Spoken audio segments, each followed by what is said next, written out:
ભાજપ હદ થઈ ગઈ, હદ.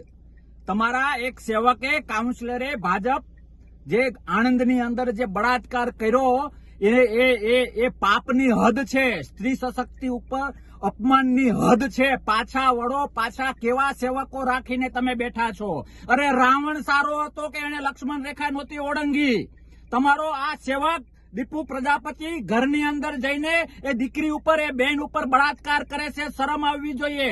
તમે ધર્મની વાતો કરો છો. કયા ધર્મમાં આ દુનિયામાં આવા કાર્યો કરવા માટે લખ્યું છે? પાછા વળવાની જરૂર છે, પાપથી ડરવાની જરૂર છે, ધર્મથી ડરવાની જરૂર છે.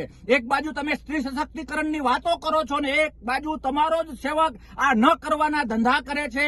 ગુજરાત જવાબ માંગે છે, દેશ જવાબ માંગે છે કે તમારી સ્ત્રી સશક્તિકરણની વાતો ક્યાં ગઈ? પાછા વળો. આ કામ કરનારને સખતમાં સખત જો સજા ન મળી, તમારો ખોટો પાર્ટી પ્રેમ જો ક્યાંય આડો આવ્યો, તમારા સેવક પ્રત્યેનો પ્રેમ ક્યાંય આડો આવ્યો અને અમારી બેન દીકરી જેના ઉપર આ કામ થયું છે એને જો ન્યાય ના મળ્યું ને તો ગુજરાત રોડ ઉપર આવશે.